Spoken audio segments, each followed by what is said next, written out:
자, 말씀 보도록 하겠습니다. 오늘 지난주하고 이어지는 말씀이에요. 자발적인 신앙 고백 그 두 번째 시간 갖도록 하겠습니다. 서원에 대해서 쭉 말씀을 이어가고 있습니다. 지난 시간에 26장과 27장의 연관성에 대해서 먼저 말씀을 드렸죠. 기억나세요? 안 나도 괜찮아요. 오늘은 또 새로운 말씀이니까. 자, 26장과 27장은 서원이라는 키워드로 딱 묶을 수 있다 그랬어요. 그래서 27장은 누가 누구에게 서원하는, 26장은 누가 누구에게 서원하는 거고, 하나님께서 그 백성들에게 너희들이 이렇게 하면 내가 이렇게 하겠다. 우리가 뭐 그렇게 해달라고 요청하지 않았는데 누가 일방적으로, 하나님께서 우리말로 하자면 자원하여서 당신께서 일방적으로 너희도 이렇게 하면 내가 이렇게 해줄게 스스로에게 서원을 하십니다. 약속을 하십니다. 27장은요 누가 누구에게? 그렇죠. 백성이 하나님께 우리가 이렇게 하겠습니다. 원래 계명이나 율법에는 없었다고요. 너 이거 해라. 이때가 되면 이거 해야 된다. 그런 말씀이 없었는데 레위기를 쫙 26장까지 듣고 나니 그런 말씀이 없을지라도 우리가 자원하여서 서원하고 싶습니다 라는 서원이라는 키워드로 딱 묶을 수 있다고 했어요. 자, 이때 누구든지 서원을 할 수 있다고 했지요. 그러나 누구든지 서원한다고 해서 그것이 누구에게나 축복이 되는 것은 아니라는 거예요.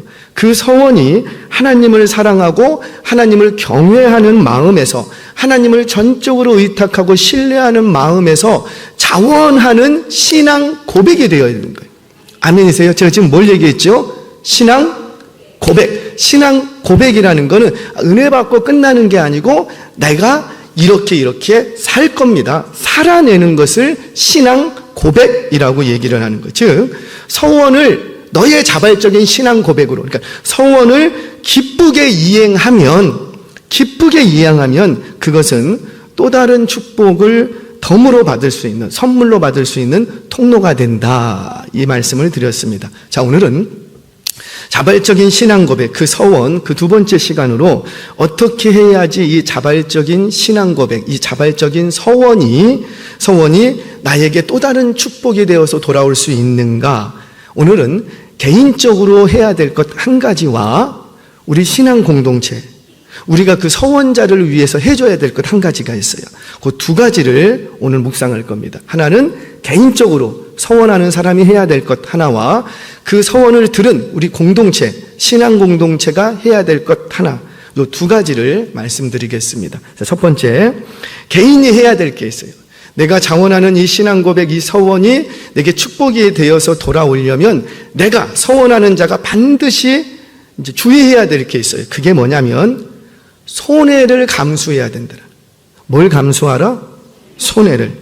여러분, 우리 이렇죠. 어쩌면 서원이라는 것은 세상적인 가치 기준으로 볼 때, 아니 우리가 통상적으로 서원이라는 것은 얻는 것보다 잃는 게 크는 거예요? 아니면은 그러니까 얻는 게 더 커야 되는 거예요? 잃는 게 더 커야 돼요?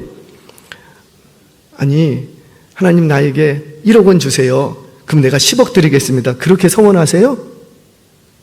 우리 그렇게 안 하잖아요. 그러니까 보통 세상에서 말하는 통상적인 서원이라는 것은 내가 얻고 싶은 게 있어. 그러니까 이거를 얻기 위해서 이거 주시면 내가 이거를 드리겠습니다라고 서원하는 거잖아요. 그렇죠? 그런데 내가 받은 것보다 더 큰 것을 드려요?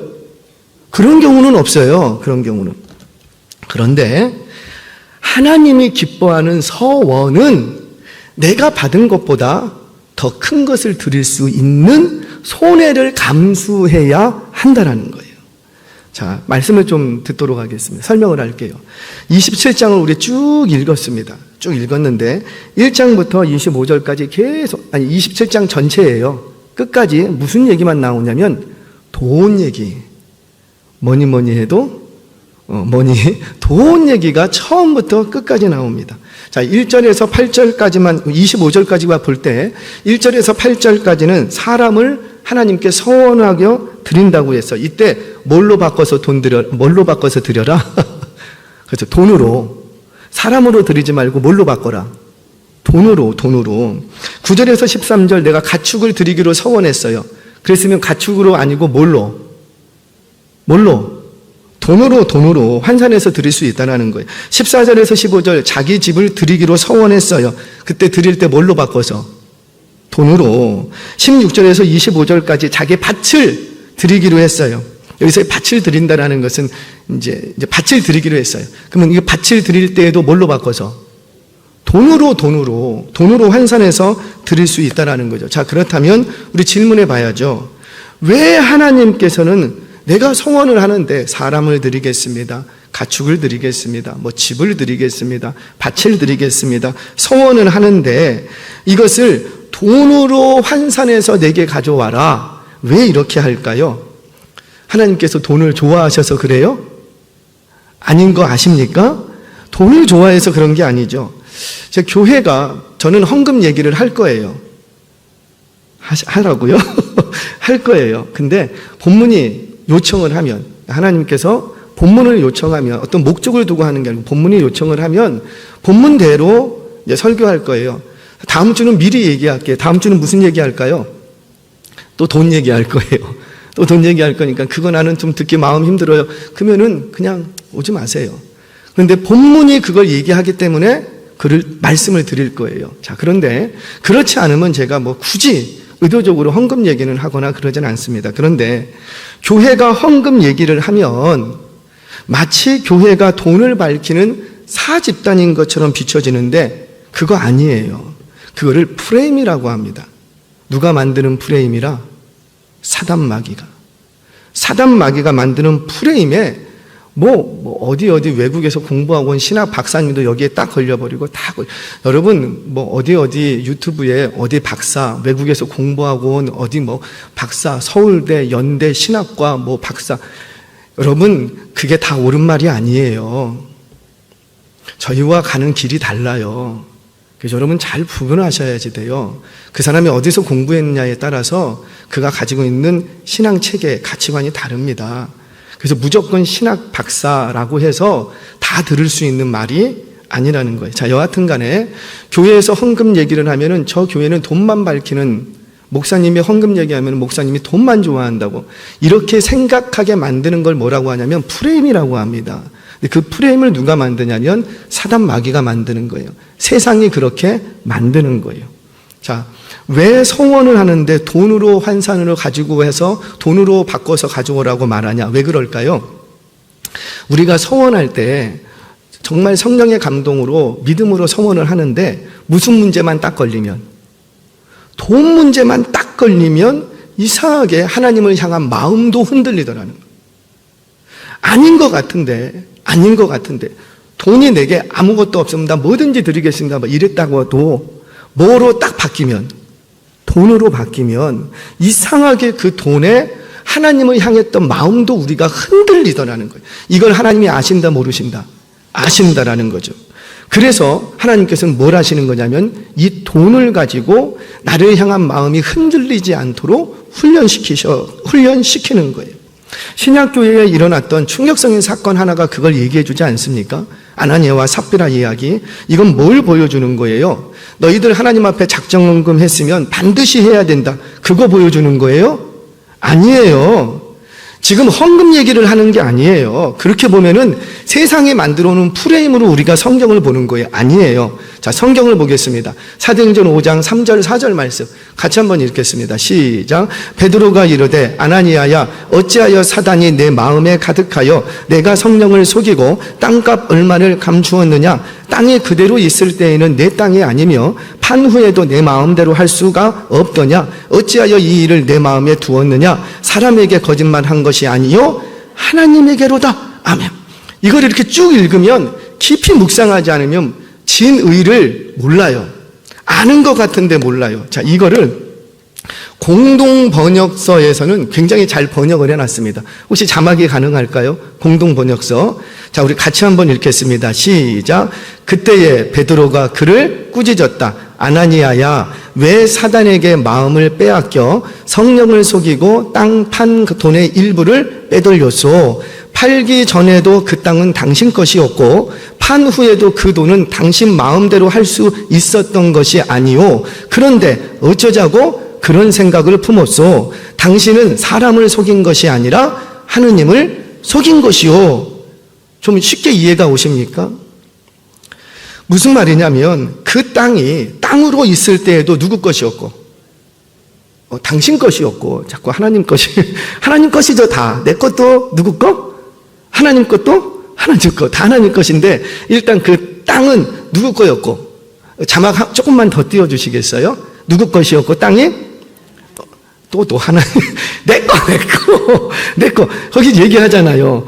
땅은 누구 것이었고 거기 그 땅은 당신 것이었고 그렇죠? 그 땅을 당신 것이었기 때문에 아나니아 삽비라 당신들의 것이었기 때문에 당신들이 어떻게 하기로 서원했고 드리기로 서원했고 그리고 판 후에도 그 돈은 누구 것이었고 당신 것이었고 당신 마음대로 할 수 있었지 않았느냐. 그런데 어쩌자고 당신 마음대로 할 수 있는 그 부분을 누구에게 내줬다?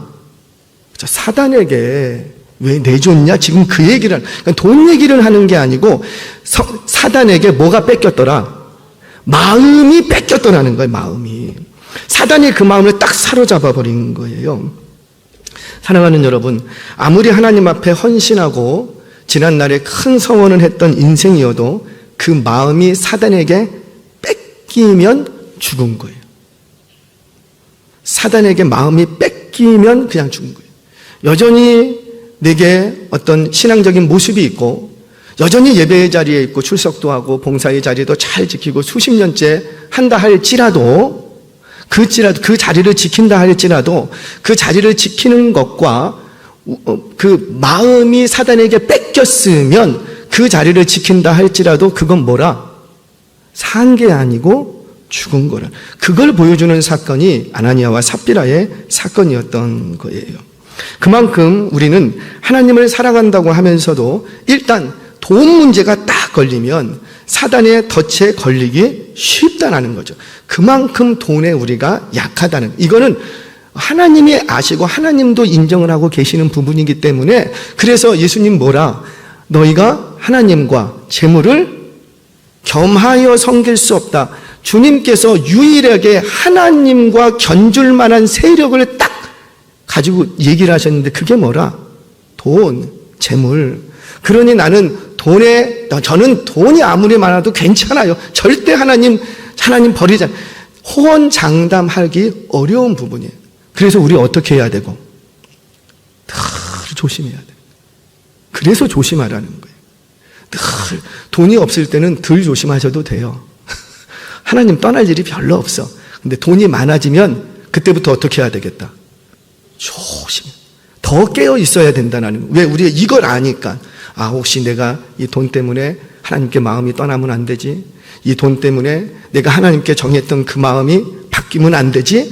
계속해서 나를 주의시키고 경계시키고 흐트러지기 쉬우니 더 좋은 자리에 가면 좋은 음식을 먹고 좋은 자리에 가고 좋은 옷을 계속 입으면 내가 주께 향했던 그 마음이 혹여나 흔들리지는 않을까? 더 주의하고 경계하라는 거예요. 이걸 훈련시키는 하나님이시라는 거죠. 자, 다시 본문으로 돌아와서 내가 됐든지 내 가족이 됐든지 성전에서 봉사하는 사람으로 드리기로 서원을 했어요. 그것이 평생이 되든지 일정 기간이 되든지 서원을 했어요. 서원할 때는 어떤 감동이나 어떤 감사나 또는 그 주시는 감동을 따라서 했겠죠. 물론 어떤 바람이 있어서 서원할 수도 있어요. 그런데 이렇게 드리려고 딱 서원을 했어. 서원을 했는데 성전을 보니까 이미 제사장들과 레위인들과 성막에서 일하는 종들이 충분히 있어. 그러면 내가 굳이 올라가서 일하지 않아도 돼. 그래서 성경은 뭘 요구하냐면 너 올라오지 말고 네가 일할 수 있는 그 능력치를 뭘로 바꿔서 돈으로 드려라. 돈으로. 이렇게 얘기를 하는 거예요. 자, 우리 2절 말씀 같이 한번 읽겠습니다. 2절 시작. 이스라엘 자손에게 말하여 이르라. 만일 어떤 사람이 사람의 값을 여호와께 드리기로 분명히 서원하였으면 너는 그 값을 정하지니. 그 기준이 뭐냐면 20살부터 60살까지는 성소의 세겔로 은 50세겔 드리라는 거예요. 자, 여기서 세계를 좀 설명을 할게요. 이게 50세계를 들으라니까는 감이 잘 안 오시는 것 같아. 자, 세계라는 것은 무게의 단위예요. 우리는 1,000원짜리 지폐, 2,000원, 5,000원짜리 지폐, 5,000원짜리 지폐 요즘 있죠? 아직 있죠? 10,000원짜리 지폐, 막 이렇지만 지폐가 다 무게가 거기에요. 그래서 우리는 이 가치를 잘 몰라. 그런데 고대에는 세겔이 무게라고요. 그 돈이 딱 오면은 요만한 푸대 하나가 얼마, 그리고 또 요만한 푸대 하나가 얼마, 이게 몇 그램이 되면 얼마, 무게로 서로를 돈을 환산시켰어요.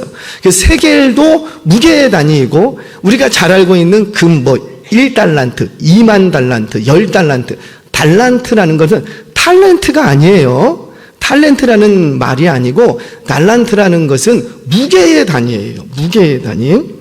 자, 그런데 세겔 중에는 일반 세겔과 성전 세겔 이렇게 나눠집니다. 그 기준이 조금 달라요. 성경에는 고대로부터 세 가지의 종류의 세겔이 있었어요.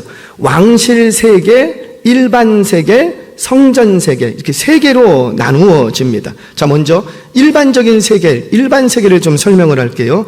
이 일반 세겔이라는 건 뭐냐면 보통 우리의 시장에서 우리가 상거래할 때 사용되는 통용되는 세겔 가치를 얘기해요. 대략 11.4g이라고 얘기를 합니다. 이거는 우리가 고대에 살아보지는 않았으니 11.4g이라고 말을 하는데 일단 11.5g 딱 생각을 하고, 그런데 왕실 세겔, 그러니까 왕실에 바쳐지는 세겔, 내가 뭔가를 왕실의 세겔로 바치려고 하면 이때의 왕실 세겔은 일반적인 세겔의 2배를 가지고 와야 돼요.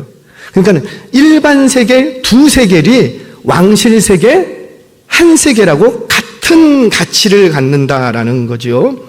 자, 그리고 오늘 우리가 관심을 가져야 될 이 성전 세겔, 성전에 바쳐지는 세겔은 기본적으로 일반 세겔의 5분의 1을 더합니다.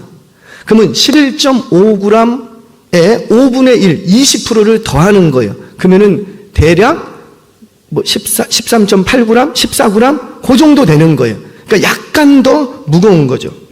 자, 요걸 좀 기억해 두시고, 자, 이 말은 세겔은 무게라고 했잖아요. 그러니까 성전에 드려지는 세겔이 따로 있는 것이 아니라 일반 세겔 플러스 5분의 1의 무게를 더 가지고 와서 성전 세겔로 드렸던 거예요. 자, 예수님 당시 성전 세계, 성전세가 있는데 그걸 조금 얘기해 드릴게요. 예수님 시대, 즉 로마가 통치하는 1세기에는 성전에 세겔을 드릴 때는 반드시 두로 지역에서 주조된 세겔로만 드려야 됐어요. 이게 무슨 말이냐면 로마에서 찍어낸 세겔이 있어요. 로마 시장에서 통용된, 로마에서 만들어낸 세겔. 세겔은 무게라고 했잖아요. 은화가 있어요. 그런데 그 은화보다 두로에서 만든 은화가 더 아름답고 더 곱고 더 이뻐요. 그리고 일반적으로 조금 무게가 더 나가요. 그래서 항상 유대인들은 이 두로에서 나온 세겔로만 성전에 드렸어요. 일반 세겔이라고 취급되는 로마의 세겔은 좀 만든 것도 허접하고 무엇보다도 그 동전에 황제의 상이 딱 찍혀져 있어요.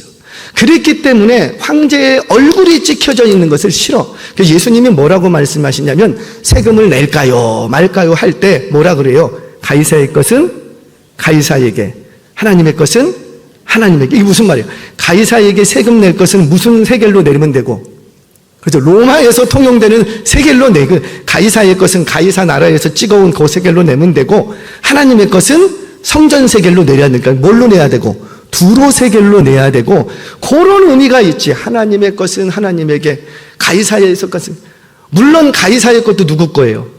하나님의 것이죠. 그러니까 이 말이 고대 문화권에서 조금만 고고학을 공부하면은 쉽게 풀리는 문제인데 이걸 연구를 안 하면은 좀 이상한 해석을 해요. 자, 여하튼 간에 지금은 뭐 신약 얘기를 하려고 하는 건 아니까 여하튼 간에 우리가 지금 기억해야 될 건 뭐냐면 성전 세겔은 일반 세겔보다 가볍다, 무겁다. 무겁다. 이것만 기억을 하시면 돼요. 자, 간단하게 세겔의 가치를 설명합니다. 세겔은 노동자 4일 품삯이에요. 노동자 4일 품삯. 자, 이때 우리가 주의해야 될 것은 1세겔이 노동자 4일 품삯이구나. 이렇게 지나가면 안 돼요. 그러면 성경을 못 보는 거예요. 그러니까 우리가 주의해야 될 게 뭐냐면 지금 우리가 느끼는 통화 가치로서의 품삯과 그 고대의 통화 가치로서의 품삯이 같을까요? 다를까요? 그 개념 자체가 다른 거예요. 가치 자체가 다른 거예요. 자, 예를 들어서 오늘날 노동자 품삯하면 대략 얼마 생각하면 될까요? 알바생 일당 하루 8시간 하루에 시간당 10,000원 요즘 그 정도 하죠. 하루에 10,000원 그러면 딱 잡아서 그냥 80,000원 이렇게 한번 생각을 해보자고요. 이게 보통 우리가 밖에 나가서 일하면은 하루 8시간 일하고 벌 수 있는 노동자 하루 품삯이에요. 그러면 이 80,000원 가지고 우리가 뭘 할 수 있죠? 그래야지 가치가 발생하잖아요. 그거 갖고 있으면 가치가 없잖아요. 간단하게 생각해 볼게요. 그 80,000원을 가지고 내가 식당에 가서 밥을려고 먹으래. 근데 요즘 점심 식사 먹으려면은 얼마 정도 가져야 돼요? 10,000원, 12,000원 정도 가져야지 돼. 그러니까 10,000원 잡고 그러면은 내가 80,000원 가지고 몇 끼 식사를 할 수 있고. 몇 끼요? 와, 역시 우리 은혜교회는 뛰어나. 8끼. 그게 내가 하루 일당의 가치가 되는 거예요. 자, 근데 고대까지 가는 예수님 당시에 요세푸스의 자료들을 추적을 해보면 하루 품삯이 있으면 노동자 하루 품삯은 10일치 식량값이 됩니다. 열흘치. 하루 3끼씩 몇 끼? 그걸 생각을 해야 돼요. 하루 3끼씩 열흘이면 몇 끼? 30끼. 근데 이게 개인의 분량이 아니고 가족이 먹을 수 있는 분량이에요. 그러면 하루만 일하면은 온 가족이 최소한 10일은 배불리 먹을 수 있어. 배고프지 않아. 그러면 지금의 하루 품삯이 커요? 고대의 하루 품삯이 커요? 고대의 하루 품삯이 엄청 큰 거예요. 자, 그럼 내가 사람을 드리기로 서원을 했어요. 남자는 20세부터 60세까지 몇 세계를 드리고 50세계를 드려요. 그럼 50세계가 얼마의 가치인가? 한 세겔이 며칠? 4일 품삯. 그러면 50 곱하기 4 하면은 며칠? 4한수예요. 힘들어하지 마시고. 20. 야, 20이 아니죠. 50 곱하기 4, 200일. 그쵸? 200일. 그런데 하루 품삯이 10일치 식량값이라고요. 그러면 200일 일하면 며칠씩 식량값이 돼요? 그거 뭐 생각을 해야 되나? 2000일! 그럼 간단히 잡아서 5년 반 정도를 온 가족이 먹을 거리 걱정 안 하고 살 수 있는 금액이라니까요. 커요, 작아요? 이거는 커도요, 일반 사람이 이걸 어떻게 5년 반 동안 배불리 먹을 수, 굶지 않을 돈을 이걸 어디 가서 벌어? 이거 버는 것도 쉽지 않은 거예요. 자, 여인의 경우는 몇 세겔을 드리냐면 은 30세겔을 드립니다. 이것도 적지 않아요. 5살부터 20살까지 이를 청소년 청년기라고 하는데 성경에서는 이 시기를 소년, 다윗을 소년이라고 부르죠. 17세, 18세, 요셉 소년, 다니엘 소년, 17세, 18세 요 정도가 소년. 그래서 5살부터 이 20살까지를 그냥 성경에서는 대략 어린 소년 이렇게 부르는 거예요. 소년의 경우는 몇 세겔을 드리면 되고요. 20세겔을 드립니다. 여자 청년의 경우에는 그 절반, 10세겔. 이거 성경에 다 나와 있는 거예요. 자, 1개월부터 5살 미만 이 아이들, 이 남아의 경우는 5세겔, 여아의 경우는 3세겔 드립니다. 60 넘으신 분들 같은 경우는 남자의 경우는 15세겔, 여자의 경우는 10세겔. 제가 왜 이렇게 설명하는지 조금 있으면 아실 거예요. 이렇게 좀 사람마다 남녀에 대해서 나이마다 차이가 나. 이거는 인격의 차이가 아니고 뭐의 차이예요? 그렇죠. 노동력. 그 아이가, 그 어른이, 그 할아버지가 할 수 있는 노동력의 가치를 돈으로 환산한 것 뿐이지 그 사람의 인격 자체를 돈으로 환산한 게 아니에요. 그래서 이런 거 같은 경우 우리 회사에서 좀 고민을 해야죠. 제가 저 누구에게 사례를 줄 때에 인격이나 친분을 보고 월급을 책정하는 게 아니고 사실은 뭘 가지고 책정을 하고요? 그에 할 수 있는 노동력, 실력. 그러니까 그 실력에 맞게 그만큼 지급을 해야지 어떤 보편적이고 건강한 어떤 급여 체계가 되겠죠. 자, 대략 정리하면 이렇습니다. 이제부터 실제예요. 여러분들이 부모예요. 내게 10살짜리 아들이 있어요. 이 아들을 20살까지 내가 하나님 앞에 드리기로 서원을 했어. 그럼 몇 세겔로 바꿔서 드리면 되고? 그렇죠. 20세겔. 잘 기억도 안 나. 나도 기억도 안 나. 괜찮아요. 그래서 23개. 자, 그런데 20세겔이 적은 돈이라 큰 돈이라?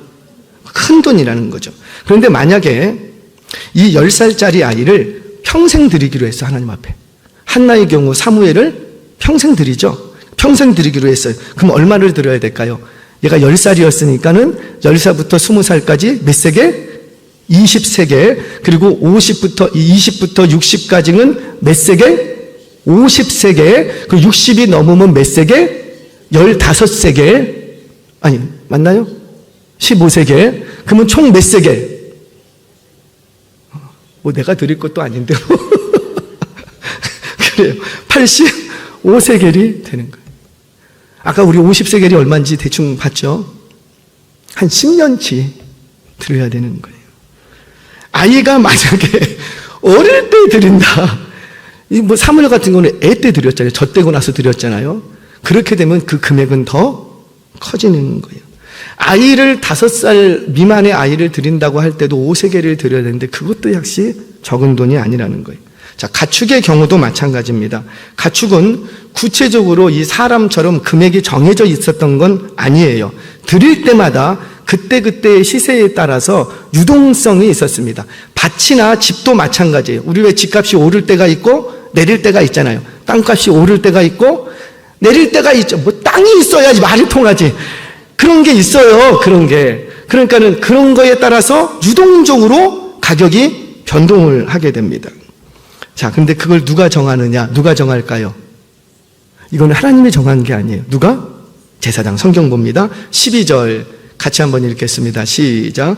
제사장은 우열간에 값을 정할지니 그 값이 제사장의 정한 대로 될 것이며. 성경이 얘기 안 해줬어요. 자, 나중에 자기 집을 드리기로 서원을 하고 밭을 드리기로 서원합니다.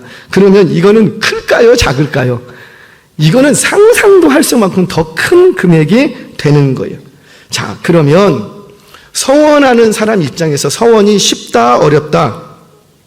절대 서원이라는 것은 쉽게 할 수 있는 게 아니라는 거예요.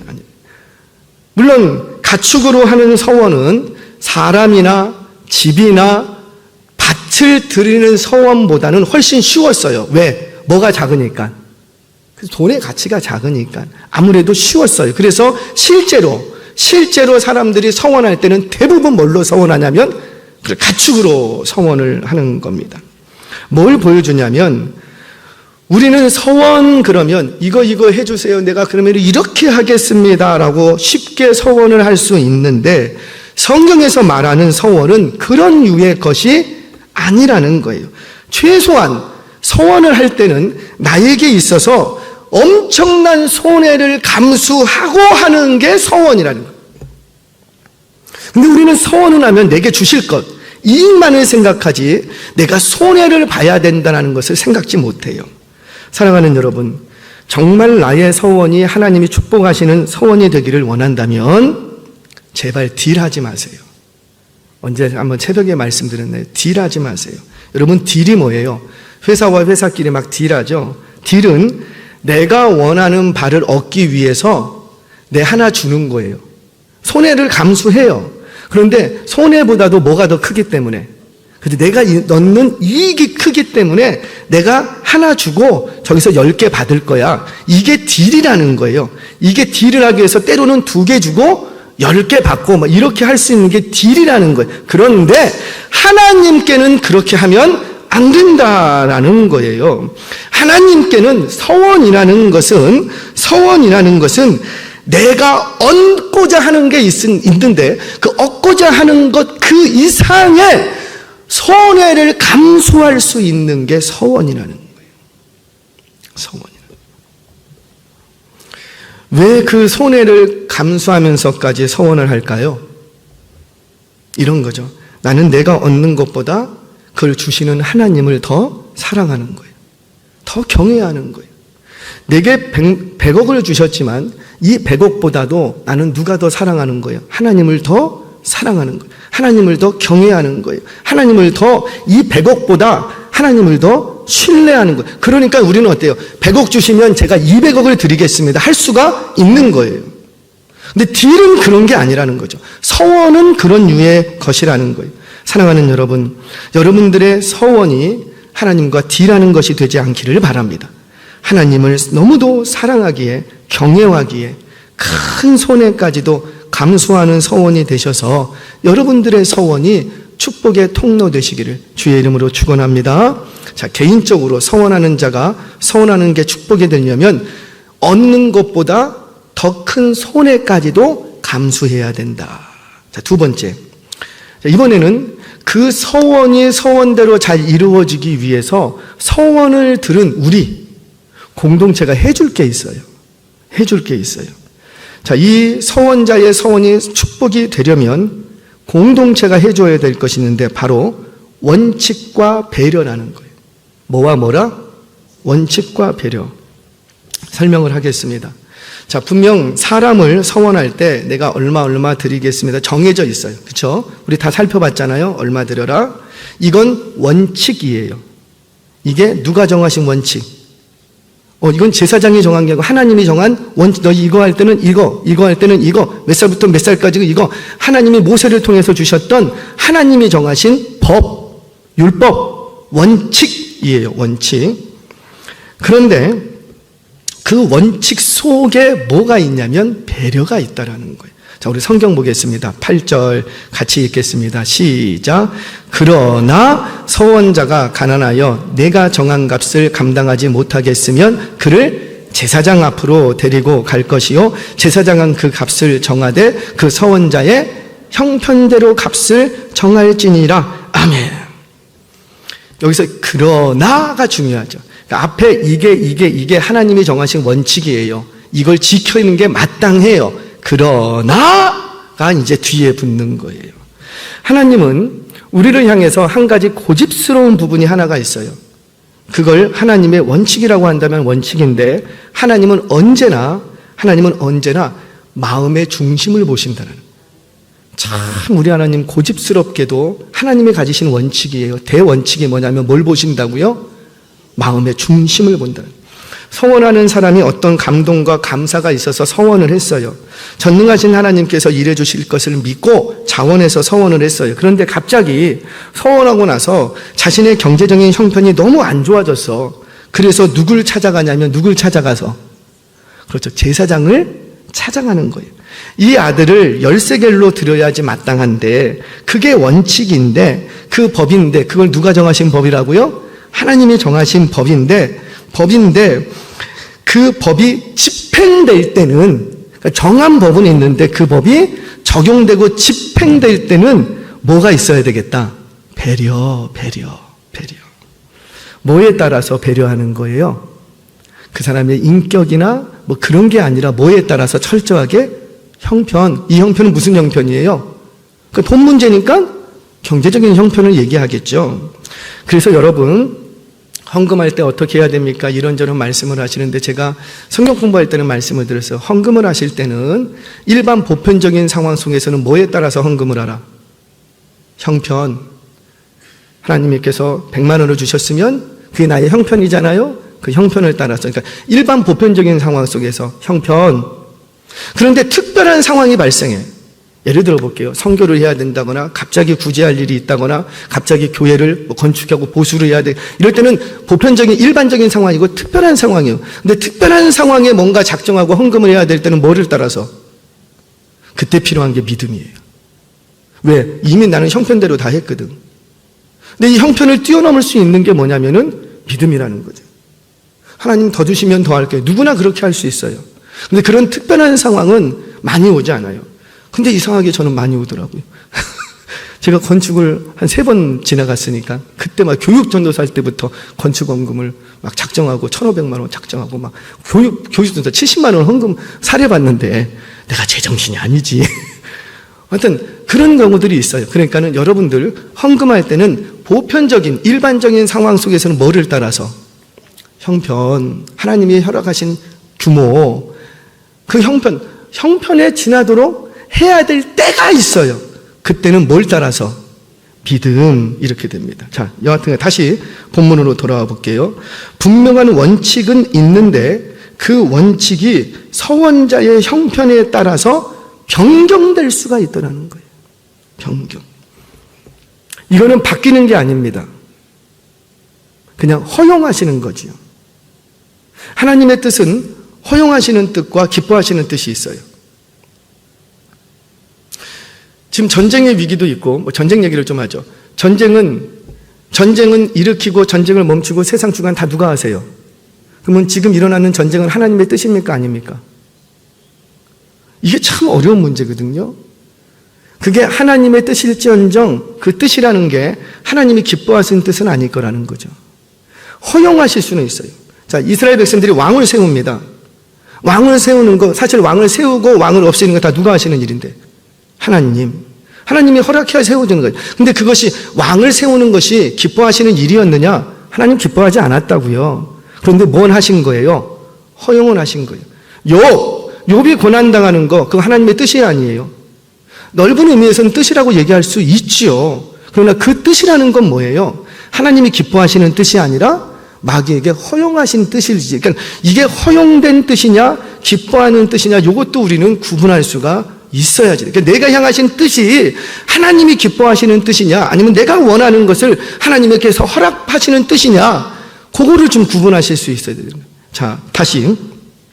자, 이처럼 분명한 원칙은 있는데 그 원칙이 서원자의 형편에 따라서 바뀔 수가 있습니다. 근데 이때 바뀌는 거는 이거를 없이 하고 다시 만드는 게 아니라 허용의 범주라는 거죠. 근데 이 변경은 누가 하고? 하나님이 하여 제사장이에요. 제사장이 그 사람의 형편을 살피고 이야기를 듣고 가장 합리적으로 다시 조정해 줄 수가 있었다는 거예요. 자, 그러면 12절이 이제 다시 보입니다. 12절을 다시 보겠습니다. 시작. 제사장은 우열간에 값을 정할지니 그 값이 제사장의 정한 대로 될 것이며 아멘. 자, 우열간에 값을 정해서 드려야 되는데 이걸 누가 정하고? 제사장. 그런데 제사장이 분명히 어떤 평균치, 보편적으로 통용되는 어떤 원칙이 갖고 있어요. 이 양은 얼마 있어요. 그런데 그 원칙이 집행될 때는 누구의 형편을 살피고, 그렇죠, 그 양을 가져온 그 서원자, 그 형편을 살펴서 집행하더라는 거예요. 이게 뭐예요? 원칙을 원칙되게 해주기 위한 배려라는 거죠. 자, 그러면 왜 이렇게 하는 거죠? 하나님은 돈이 중요한 게 아니라 뭐가 중요하다? 그 마음의 중심, 그 드리고자 했던 서원한 자의 마음, 그 마음이 경제적인 형편이 어려워졌다고 마음이 막 복잡하고 하나님 앞에 막 죄짓는 것 같고 그 선했던 마음 속에 자꾸만 상처로 다가오고, 그거 우리 하나님이 기뻐하신다, 안 기뻐하신다? 안 기뻐하신다는 거죠. 그래서 그 헌제자의, 그 서원자의 마음이 드리기로 했던 그 마음이 마음껏 드려질 수 있도록 뭐가 필요하다? 배려, 이게 필요하다는 거예요. 심지어 물을 수도 있었어요. 우리는 하나님 앞에 선했으면 절대 물으면 안 된다. 근데 성경은 물을 수도 있었대요. 13절 같이 한번 읽겠습니다. 13절 시작. 만일 그가 그것을 물으려면 내가 정한 값에 그 5분의 1을 더할지니라. 아멘. 자, 왜 이렇게까지 하는 거예요? 왜 물을 수 있는 허용을 왜 하는 거죠? 뭐가 더 중요하기 때문에? 그 서원자의 마음이 중요하기 때문에. 물론 함부로 무르지 못하도록 하기 위해서 5분의 1을 더하도록 정하셨어요. 이게 원칙이에요. 그런데 이것을 물을 수 있도록 배려하는 것조차도 누구를 위해서라? 그렇죠. 그 드리고자 했던 그 사람, 그의 마음을, 중심을 살피는 거라는. 우리도 그럴 때가 있지 않습니까? 마음은 원이로되 갑자기 다른 상황이 발생을 해서 지금 하지 못하는 상황이 발생을 딱 해버렸어요. 그럴 때가 있어요, 없어요? 있을 수 있잖아요. 그때 5분의 1을 더해서 물을 수 있도록 합니다. 근데 이걸 누구를 위해서 하는 거라? 5분의 1을 더 받았으니까는 아이고 여기 성전이 부자 됐네요. 지금 그 얘기하는 게 아니라니까요. 5분의 1을 더 하는 것도 다 누구를 위해서? 그 드리려고 하는 그 사람. 서원자의 마음이 못 드리는 것 때문에 너무 마음이 아프지 않도록 하기 위해서, 또는 자신이 서원한 대로 하지 못했다라는 이 죄책감, 죄의식으로부터 자유하게 하기 위해서 뭘 더 얹히는 거예요? 5분의 1을 더 얹히는 거예요. 사랑하는 여러분, 공동체가 든든히 서가기 위해서는 어쩔 수 없이 원칙이나 법이나 규율이 존재합니다. 그런데 현 사회에서 존재하는 원칙이나 법이나 규율은, 제가 정치 박사도 아닌데 이런 얘기하면 참 우습겠지만 삐뚤어졌어요. 왜곡됐어요. 뭘로 알 수 있죠? 자신의 이익을 위해, 또는 몇몇 사람들의 기득권을 지키기 위해서, 또는 자신들의 정치적인 이념이나 내가 속한 정당의 이익을 위해서 그 법과 제도를 만들어내기 때문이에요. 그래서 사회의 일반 법과 제도는 불합리한 게 많습니다. 우리 사회에서 유행어처럼 번졌죠. 유전무죄, 무전, 유죄. 다 그게 거기서 나오는 거거든요. 그런데 교회 안에서는 그러면 된다, 안 된다? 세상은 그럴지라도 교회 안에서는 그러면 안 된다는, 하나님 나라의 공동체에서는 있을 수 없다는 것. 공동체를 든든히 세우기 위해 필요한 법과 규율과 원칙은 꼭 있어야 됩니다. 그런데 그 법과 규율과 원칙 속에는 반드시 뭐가 있어야 되냐면은 사람의 마음을 살피는 배려가 있어야 한다라는 거죠. 심지어 물을 수도 있었다니까요. 없던 일로 할 수도 있었다니까요. 물론 이런 것들을, 이런 선한 하나님의 의도를 악의적인 방식으로 사용하려고 한다면 그 사람에게는 절대로 배려가 있어서는 안 되죠. 철저하게 원칙대로 딱 적용해서 끝내버려야죠. 이걸 보여주는 사건이 뭐였냐면, 아까도 얘기했지만 또 아나니아와 삽비라 이야기예요. 그들이 왜 죽었다고 그랬어요? 서원한 헌금을 안 해서 죽었답니까? 그런 게 아니라니까요. 얼마든지 내가 서원을 했어. 얼마든지 교회 앞에 가서 나 이래서 도저히 전부 할 수 없으니 절반만 좀 하겠습니다. 제발 이거라도 좀 받아주시면 안 될까요? 이랬다면. 심지어 물을 수도 있었다니까요. 그런데 교회 앞에 배려를 구하지도 않고 물으지도 않고 오히려 헛된 공명심에 빠져서 자신의 자존심을 지키겠다고 자신도 속이고 교회도 속이고 하나님을 속인 거예요. 왜? 사탄에게 마음이 뺏겨버리니까 다 속이는 거죠. 속이는 자에게 붙들리면 속이는 인생이 될 수밖에 없는 거예요. 그래서 죽임당했던 거예요. 그래요. 정말 내가 서원한 그 서원이 하나님 앞에 축복이 되는 서원이 되려면 공동체는 도와주셔야 돼요. 뭐와 뭐를 통해서? 원칙과 배려를, 이 균형 잡힌 원칙과 배려를 통해서 도와주셔야 돼요. 저와 여러분, 우리 신앙 공동체가 서원함에 있어서 그 서원한 바가 축복이 되도록 원칙과 배려를 통해서 서원이 잘 지켜질 수 있도록, 그래서 축복이 되도록 애써주시는 저와 여러분, 우리 교회가 되시기를 축복합니다. 말씀을 정리하겠습니다. 서원은 함부로 하는 게 아니라 그랬어요. 해서도 안 돼요. 내가 이것을 하나님으로부터 응답받고 나서 큰 손해를 감수할 마음이 없으면 하지 마세요. 안 하셔도 괜찮아요. 그거 굳이 안 하셔도 돼요. 서원은 하나님이 내게 이렇게 해주시면 나도 이렇게 할게요. 딜하는 게 아니라고요. 딜이라는 건 내가 손해보지 않겠다라는 거예요. 우리 하나님이 속지 않습니다.